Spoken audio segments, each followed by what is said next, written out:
Vandeyam Shri Guru Shiyata Parakamalam Shri Gurun Vaishnavam Scha Shri Rupam Sagrajatam Sagana Raganatam Vitam Tam Sajivam Sadvaitam Sabadutam Parijana Saitam Krishna Chaitanya Devam Shri Radha Krishna Paran Sahagana Lalita Shivashikam Vitam Scha Om Jnana Timaranda Shagyanachana Shalakya Chakshurun Militam Yena Tasma Shri Gurave Namah Gurva Bhistam Supurakam Gurgana Sesha Sambhushitam Chintya Chintya Samastavena Nipanam Shri Rupa Patanugam Govinda Abhidam Ujwalam Varatanum Bhaktyan Vinam Sundaram Bande Vishwaguruncha Divyad Bhagavat Prem Noe Bija Pranam Devam Divyatanum Suchandavananam Balaka Chelanchitam Sandrananda Puram Sarikavaranam Vairagya Vidyamburim Sri Siddhanta Nidhim Subhakti Lasitam Saraswatanam Baram Bandetam Shivanam Maneka Sharanam Nyashishvara Sridharam Vanchakopatarubhyas Yankripa Sindhubhyevacha Patitanam Pavanibhyo Vaishnavebhyo Namo Namah Namo Mahavaranyaya Krishna Prema Pradayate Krishnaya Krishna Chaitanya Namane Gauratabhishe Namah. So we're hearing from Sri Chaitanya Bhagawat by Srila Vrindaban Das Thakur, translation by Sri Sarva Bhavana Das, and this is the Madhya-khanda, chapter 20, the Glories of Murari Gupta. All glories to Sri Gaurasimha, the son of Mother Sachi. The shade of your lotus feet drives away all distress. You are the life and soul of Gadadhar Pandit. Be merciful to me so that my mind may remain fixed at your lotus feet. Mahaprabhu is now fully engaged in performing his wonderful pastimes with all his associates. Sometimes he danced, sometimes he sang, and yet again he cried or laughed. But all these were symptoms of his ecstatic love of Krishna. One day Mahaprabhu was visiting Srivas Pandit's house with Nityananda. As they were sitting, Murari Gupta came in and prostrated himself at the lotus feet of Lord Chaitanya. Looking effulgent, he got up and again prostrated himself before Nityananda. Sri Chaitanya Mahaprabhu was always pleased with Murari Gupta, so now he spoke frankly to Murari, saying, "What you did just now, by first offering obeisance to me and then to Nityananda, was a violation of Vaishnava etiquette. Why do you, of all people, do this? You are supposed to teach others who are ignorant about these esoteric rules." Murari replied, "My Lord, what do I know? You are in full control of my heart. I have acted according to your desire." The Lord then said, "All right, Murari, go home now. Tonight you will come to know everything, and tomorrow we shall meet again." Murari became grave, and smiling hesitatingly, he left for his home. That night in a dream he saw Sri Nityananda dressed like a kingly wrestler, walking ahead. Great hoods of snakes were above his head, and in his hands he held the pestle and plow. Sri Nityananda looked exactly like Sri Balaram. Behind him walked Vishwambar, who smiled and spoke in his dream. "Now do you understand, Murari? I am junior. Consider this properly in your mind." Then both of the Supreme Brothers smiled at Murari, and after thus instructing him, they disappeared. Murari woke up immediately and began to shed tears. Breathing heavily, he kept repeating Nityananda's name. His chaste wife became worried and prayed to Sri Krishna, chanting his name loudly. Murari was now convinced that Nityananda was the elder brother, and with this thought he happily hurried to meet the Lord. He saw the lotus-eyed Sri Vishwambar sitting with Sri Nityananda sitting on his right, a benign smile adorning his lips. Murari went first to Nityananda, offered obeisances at his lotus feet, and then fell at Vishwambar's lotus feet. The Lord smiled and inquired, "Murari, why did you act in this manner?" Murari replied, "My Lord, I acted according to your sweet will. Like a dry blade of grass is blown in the breeze, all living beings perform according to your irresistible power. Again the Lord said, Murari, you are very dear to me, hence I have disclosed the confidential truth about myself to you. Gadadhar, the Lord's beloved associate, was seated on his left. He prepared tambula pan for the Lord and gave it to him. The Lord said, Murari, you are a stalwart amongst my devotees. Saying this, Sri Chaitanya gave him some of the chewed pan from his lotus mouth. Murari received this with eager respect upon the open palms of his hands, and upon eating this prasad, felt great ecstasy racing through his body and soul. Sri Vishwambar addressed Murari, Murari, go wash your hands now. But Murari wiped his palms upon his head. The Lord exclaimed, now you have lost your caste, you foolish fellow. You have become contaminated by wiping your hands, which had taken my chewed remnants on your head. Suddenly the Lord's mood changed. He became angry.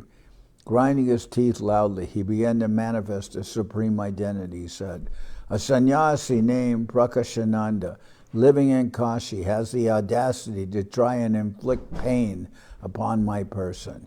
He is a teacher of Vedanta philosophy, but does not accept the existence of my supreme form. I punished him by making him contract leprosy, and yet he fails to understand. The entire unlimited creation is a manifestation of my energy. Still, he impudently maintains that this manifestation is false. The impersonalists say that. Brahma Satya Jagat Mithya. They say this world is, they say that the Brahman is real, but this world is false. So he says, Mahaprabhu says.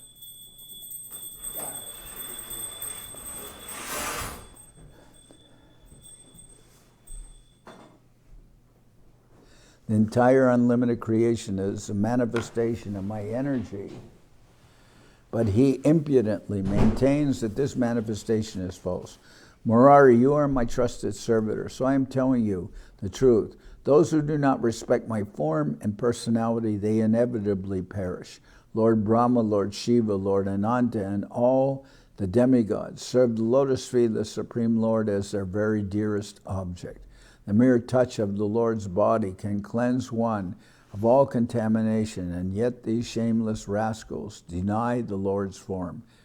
Truly I declare to you that I, the Supreme Lord, my dear servitors, and their servants are all manifestations of the absolute truth. My transcendental abode and activities are the absolute reality. Anyone denying their existence and veracity verily inflicts countless wounds upon my body. Just by hearing the glories of the Supreme Lord, all nescience is nullified. Yet that sinful teacher of Vedanta says such glories are unreal. Lord Shiva becomes so intoxicated by drinking the nectarine glories of the Lord with his ears that he is unaware of the loss of his clothing. That great personality, Anantasesha himself, is forever engaged in singing the glories of the Lord. Sukadeva Goswami, Narad, and all other exalted personalities become maddened by the sweetness of the Lord's glories. The four Vedas are simply explaining the esoteric nature of the Lord's transcendental glories. So Murari, anyone who disregards such super excellent glories and activities of the Lord can never appreciate the real purpose behind my advent. Addressing Murari Gupta in this manner, the Lord taught the entire world the cardinal truths about his absolute nature. The Lord's form, devotees, pastimes, and abode are all the absolute reality, and the unfortunate non-believers will be annihilated. After a while, Sri Vishwambar came out of his trance and became his usual humble self. He lovingly embraced Murari, calling him brother, and spoke sweetly to him. Murari, indeed, you are my pure devotee, and thus you have come to perceive the transcendental nature and position of Sri Nityananda. A person may claim to be my devotee, but if he holds the slightest grudge against Sri Nityananda, then I do not favor him. Now go home, Murari. You have outright purchased me. Hanuman was the only other devotee of the Lord who had received such causeless mercy as Murari. Murari Gupta, now fully immersed in an ocean of bliss, went home treasuring Nityananda and Vishwambar in the inner recesses of his heart.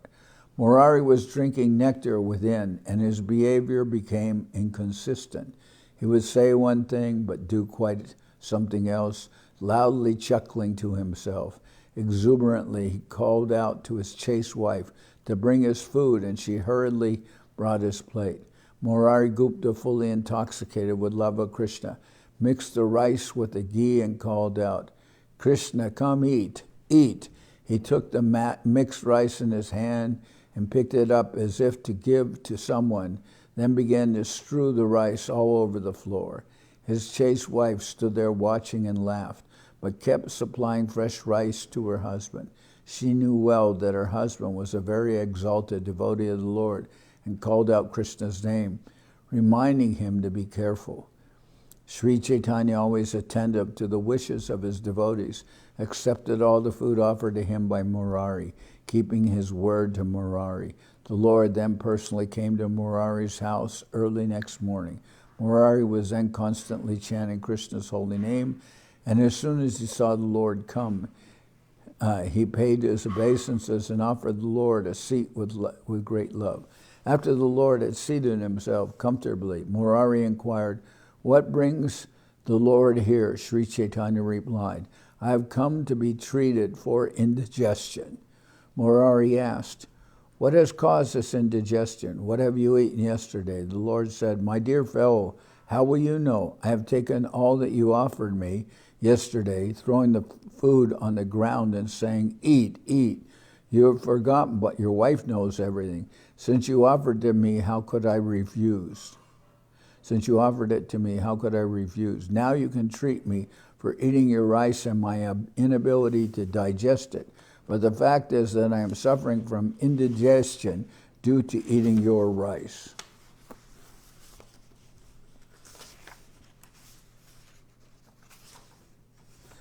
I know that drinking sufficient water is a very good remedy, and I have eaten your rice and have become sick. Your water is my medicine. I am going to drink your water. Saying this, the Lord picked up Murari's glass and drank the water from it. The Lord expressed full satisfaction upon drinking, as if the water was the nectar of his devotees' pure devotion. When Murari saw the Lord's infinite mercy, he was so overwhelmed that he fell down unconscious. All of Murari's servants and relatives began to weep in divine exhilaration. Everything was so wonderful. The Lord, the ecstatic devotional feelings, and the pure devotees of the Lord. Such devotional mellows could be manifested by Lord Chaitanya's causeless mercy alone. The mercy and blessings that Murari Gupta's servants received from the Lord were never seen or awarded to any of the so-called Brahmin scholars in Nadia.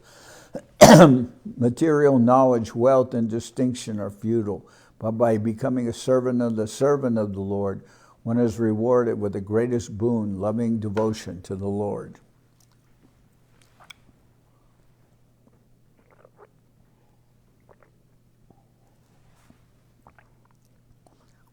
The servants of the Vaishnava devotees are not just anybody.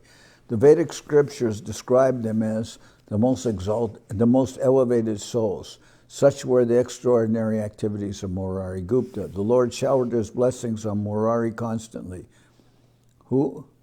Whosoever hears these transcendental activities of the pure devotee, Murari will indeed experience divine love. On another occasion, Sri Chaitanya was in Srivas Pandit's house. Suddenly the Lord manifest. His real form is the Supreme Godhead, Sri Vishnu, with 4 hands, holding the conch shell, disc, mace, and lotus. He began to loudly call out, "Garuda, Garuda," just then Murari Gupta, roaring loudly, came running to Srivas' house in a devotional trance. His person became surcharged with the mood of Garuda. He said, "I am Garuda, that great devotee." As the Lord called for Garuda again, Murari replied, "I am here, my Lord, your servant." The Lord said, "Yes, you are my carrier." And Murari said, "Yes, yes, my Lord." Murari Gupta continued, Have you forgot, my Lord? I carried you to the heavenly abodes and brought down the Parijata tree. Another time I carried you to Vanapur, where I tore to pieces Skanda's peacock. Here again are my shoulders. I am at your service. Kindly climb upon and order me to which planet shall I go. The Lord climbed onto Murari's back, and everyone cried out in joy. As the Lord of the goddess of fortune sat astride Murari's shoulders, Shiva's house resounded with the glorification of the Lord and his devotee. A blissful Murari went around Shiva's compound with great speed. The ladies made auspicious sounds by moving their tongues, and all the devotees were lifted up onto waves of ecstatic love, ecstatic joy. The ladies do that, the udulating, they move their tongues and make a sound. They chanted the names of Sri Hari, and some remarked, I pray that I may never forget this scene. Some of them clapped their hands and thighs, and others laughed heartily, saying, what a wonderful Supreme Lord we have. They all glorified the Lord, saying, all glory to Sri Vishwambar and his carrier, Murari. So many of these extraordinary pastimes were being exhibited in Navadvip, but persons too attached to sinful activities could not see these pastimes of Sri Chaitanya. The Supreme Lord is out of reach for those intoxicated with wealth, luxury, power, and position. Sri Chaitanya becomes purchased only by unalloyed devotional service. Those fortunate and pious souls who had been worshiping the Lord for many births now watched all these transcendental activities as his associates and servitors. Moreover, those who saw these pastimes, being compassionate, then narrated them to others. But the agnostics and sinful persons could not believe these transcendental activities. In the Madhya-khanda of this book, we find the narration of the Supreme Sri Vishwambar alighting on Murari Gupta's shoulders. However, Murari is an eternal servant of the Lord and is present as the Lord's servitor with every incarnation of the Lord. These pastimes have no beginning or end. According to the Vedas, they are manifest and again they appear. Sri Gaurasundara came out of his trance and climbed down from Murari's shoulders. Murari also withdrew within himself the mood of Garuda. These confidential pastimes are too esoteric to be comprehended by all. The Vaishnavas who were present and saw the causeless mercy received by Murari Gupta began to praise him. Truly blessed is Murari to participate in the Lord's supramundane activities as his carrier. His devotion to the Supreme Lord has thus been crowned with success. These narrations upon Murari's activities are fully spiritual and without end. One day Murari Gupta was considering in his pure heart the activities of the different incarnations of the Supreme Lord. He thought, I cannot understand the activities of the Lord, why he does certain things. Sometimes he is protecting and at the same time he is annihilating. As long as the Lord is present with his associates and servitors, I better think of a way for my own redress. For example, the Lord destroyed Ravan and his entire dynasty and brought back his wife Sita Devi, but then later he rejected her. What logic can rule such an action? Then in another incarnation, he saw the Yadu dynasty, who were his very dear friends and relatives, being destroyed, but he just let it happen. Therefore, now as the Lord, he is still present, I must prepare to leave my body. The time is ripe. The Lord is still here. Influenced by such whimsical thoughts, Murari bought a very sharp coconut shell cutting blade and hid it in his house, telling himself, tonight I will get rid of this body with pleasure. In the meantime, Sri Vishwambar, who is a super soul residing in everyone's heart, came to know about Murari Gupta's desire. He came immediately to Murari's house. Murari welcomed the Lord with great reverence, praying at his lotus feet, and offered him a seat. The Lord sat and spoke at length about the transcendental activities of Sri Krishna. Murari Gupta was pleased beyond words. The Lord said, Murari, will you fulfill a request of mine? Gupta replied, Lord, this body and soul belongs to you. The Lord asked, is that really true? Murari replied, indeed, my Lord. The Lord then whispered into his ears, Give me that saw which you have bought to end your life and have hidden inside your house. Bring it to me. So that coconut cutting blade, which was very sharp. Murari interjected in sheer dejection. Alas, alas, who could have told you such a lie? The Lord said, Murari, I see that you are very naive. You are saying that someone else has informed me about this. I know everything. I know who has made this. I know who has made this blade and even where it is hidden now. Nothing is unknown to the omniscient Supreme Lord. He went inside the house and brought out the blade. The Lord said, Murari, just note how you are behaving with me. What is my fault that you want to leave me and go away? If you should go, then who will be a partner of my pastimes? From where did you pick up the ideas that you have now? I therefore beg of you this, you must promise never to pursue such whims and ideas. Lord Chaitanya embraced Murari and taking Murari's hand, placed it upon his head and said, it is better that you finish my head than again desire to leave your body. Hastily, Murari threw himself to the ground, and with tears of love, he washed the Lord's lotus feet. Murari held on tightly the Lord's feet, but the Lord picked him up, and taking him in his embrace, he wept in love for his pure devotee. It is impossible to calculate the extent of the mercy that Murari received from the Lord, and even Lakshmi Devi, Lord Brahma, Lord Ananta, Lord Shiva, and others are craving for such. These demigods are non-different from the Supreme Lord Chaitanya. The Vedas are clear about this absolute oneness. Indeed, Lord Chaitanya expands himself and becomes Sri Ananta Sesha to support this entire material nature. He again expands himself as Lord Brahma to create this universe. Another of his expansions, Lord Shiva, does the work of annihilating this cosmic manifestation. As Sri Sesha, he glorifies his own unlimited pastimes. All these pastimes are the manifestation of the Lord's potency, and hence are not different from him. They're all serving Lord Chaitanya's lotus feet.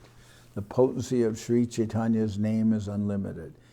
If even a bird chants his holy name, then that bird goes directly to the highest spiritual abode, that of Sri Chaitanya. Whereas if a sannyasi, though having taken a vow of celibacy and renunciation, does not accept Sri Chaitanya, then he will be born in total ignorance, birth after birth. Such kind of sannyasi is functionally a dacoit in a renunciant's garb, for his activities are of a degraded nature. The Vedas define him as malicious. The scriptures condemn such a malicious mentality. In the Padma Purana, it is stated, an easily identifiable and shameless sinner is in many respects better because only he alone slides down to depths of depravity, whereas a sinful man posing as a saint is far worse because he drags himself as well as all his followers down in the darkest hell. Again, dacoits capture their victims in lonely spots and loot them by threatening them with weapons and other forms of trickery. But the hypocritical holy man uses sweet words, plucking at the sentiments of people. This confuses the people, who are then gradually usurped of their wealth. The Srimad Bhagavatam states, in Kali Yuga, uncultured men will accept charity on behalf of the Lord and will earn their livelihood by making a show of austerity and by wearing a mendicant's dress. Those who are ill-versed in the scriptures and spiritual knowledge will sit upon the Vyasasana and presume to speak on religious principles to the people. The people eagerly hear spiritual instructions from a man judging him merely by his appearance. Unknowingly, they hear from the impostor offensive words directed against the real Unknowingly, they hear from the impostor offensive words directed against real saintly persons, and due to this offense, they plunge into hell. The Vedas clearly describe that if one hears criticism of a Vaishnava devotee of the Lord, then he loses all his accumulated piety and is cast into abominable conditions of life, birth after birth. The dacoit suffers but one lifetime of hell, whereas the Vaishnava offenders goes through endless miseries. Thus, the dacoit is far better than one who is offensive to Vaishnavas, and thereby to Sri Vishnu himself. Everyone from the highest to the lowest of the living entities is a manifestation of Sri Krishna's energy. Hence Krishna cannot tolerate violence or offense perpetrated against anyone. In addition, if anyone offenselessly chants Krishna's name, then Krishna will certainly very soon liberate him from material bondage. If a person is well versed in all the four Vedas, but still maintains an offensive attitude towards the Vaishnavas, then he is eternally doomed to the worst kind of hell.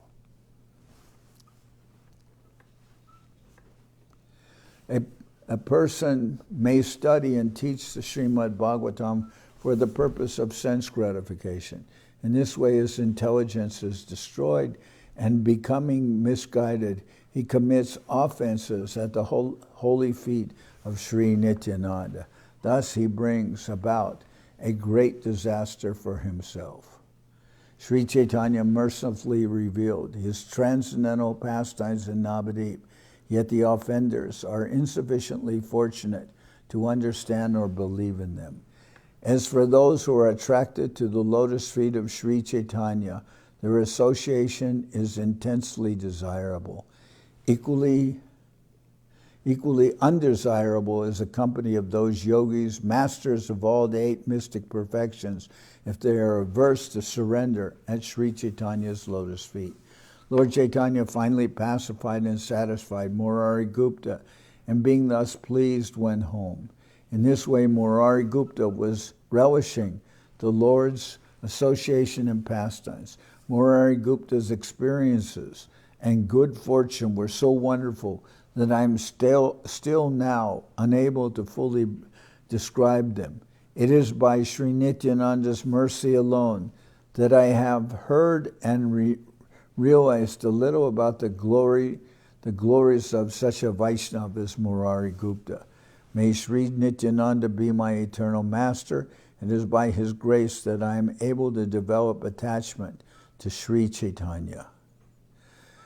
All glories to Sri Chaitanya, the son of Jagannath Mishra. May your beloved Nityananda be enthroned as the crest jewel of my heart.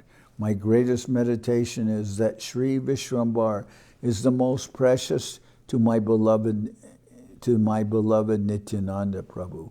Sri Krishna Chaitanya and Sri Nityananda Prabhu are my life and soul. I, Vrindaban Das, humbly offer this song at their lotus feet. Let's see. End of the chapter here, this chapter, which is the glories of Murari Gupta. Now I'll sing Hari Harai. Oh, end here.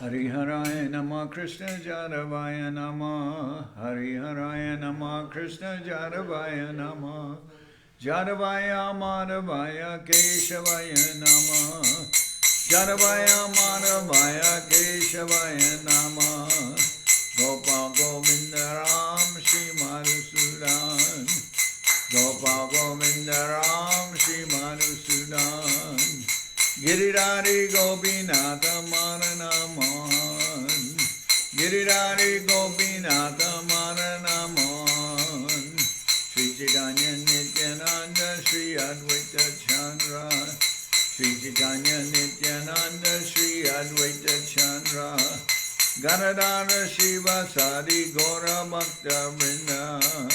Ganadana Shiva Sadi Gora Bhakta Vrinda. Jai Rupa Sanatam Bhakta Raghunath. Jai Rupa Sanatam Bhakta Raghunath. Shri Jiva Gopala Bhakta Rasa Raghunath. Shri Jiva Gopala Bhakta Rasa Raghunath. Jai Gosai Kori Janana Bandhan. Jai Gosai Kori Janana Bandhan. Jaite Vignana Shamista Puran. Jaite Vignana Shamista Puran. Jai Gosai Charmui Taradas. Jai Gosai Charmui Taradas. Tasabar Padarenu Mora Panchagras. Tasabar Padarenu Mora Panchagras. Tader Charana Sevi Bhakta Sanibas. Tader Charana Sevi Bhakta Sanibas. Janame Janame More Ambilas. Janame Janame More Ambilas. Jai Gosai Jabe Branje Koilabas. Jai Gosai Jabe Branje Koilabas. Radha Krishna Nitya Lila Gorila Prakash. Radha Krishna Nitya Lila Gorila Prakash. Anande Bolo Hari Bhaja Vrindavan. Anande Bolo Hari Bhaja Vrindavan. Shri Guru Vaishnava Pade Manjai Aman. Shri Guru Vaishnava Pade Manjai Aman. Shri Guru Vaishnava Pad Padma Koriyas. Shri Guru Vaishnava Pad Padma Koriyas. Harinam Sankirtana Kohe Naratamudas. Harinam Sankirtana Kohe Naratamudas. Hare Krishna, Krishna Krishna, Hare Hare, Hare Krishna, Krishna Krishna, Hare Hare, Hare Rama, Rama Rama, Hare Hare, Hare Rama, Rama Rama, Hare Hare, Hare Krishna,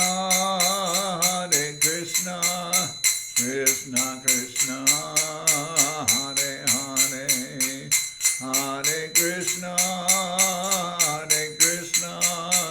Krishna Krishna, Hare Hare, Hare Rama, Rama Rama, Hare Hare, Hare Rama, Rama Rama, Hare Hare. Nitai Gora Hari Bo, Hari Bo, Hari Bo, Hari Bo. Nitai Gora Hari Bo, Hari Bo, Hari Bo, Hari Bo. Nitai Gora Hari Bo, Hari Bo, Hari Bo, Hari Bo. Nitai Gora Hari Bo, Hari Bo, Hari Bo, Hari Bo. Jai Saparikara Shishi Guru Guranga Gandharvika Giridhari Ju Ki Jai. Jai Om Vishnupad Srila Bhakti Nirmal Acharya Maharaj Ki Jai. Jai Om Vishnupad Paramahansa Paravajakacharya Ashtatara Sadashi Shimad Srila Bhakti Sundar Govinda Dev Gosai Maharaj Ki Jai.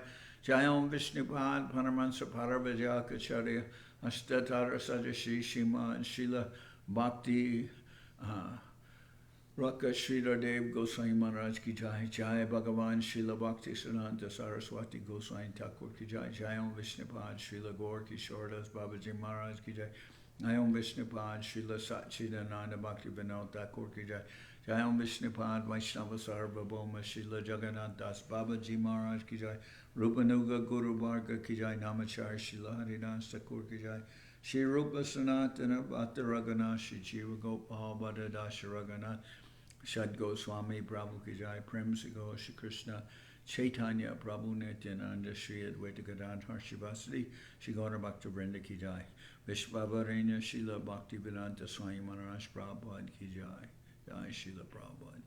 Ananda Koti Vaishnava Vrinda ki jai, Shri Navadip Dham ki jai, Shri Mayapur ki jai, Saparshada Shri Nityananda Prabhu ki jai, Saparshada Shriman Mahaprabhu ki jai, Shri Koladvip ki jai, Shri Chaitanya Saraswat Mat ki jai, Soquel Shri Chaitanya Saraswat Seva Ashram ki jai, Ganga Devi ki jai, Tulasi Maharani ki jai, Bhakti Devi ki jai, Shri Vrindaban Dham ki jai, Shri Shri Radha Krishna Go Gopi Govardhan, Shyam Kunda Radha Kunda Kalindi Yamuna Jo ki jai, Shri Samaveda Bhakta Vrinda ki jai, Shri Harinam Sankirtan ki jai, all the assembled devotees ki jai, Shri Kartik Vrata ki jai, Shri Damodar Vrata ki jai, Shri Niyama Seva ki jai, Shri Urja Vrata ki jai, all the assembled devotees ki jai, Gaur Premanande Hari Hari Bo.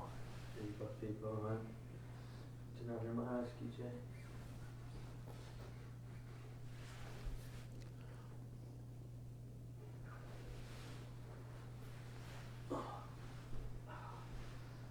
We have some fans. Okay,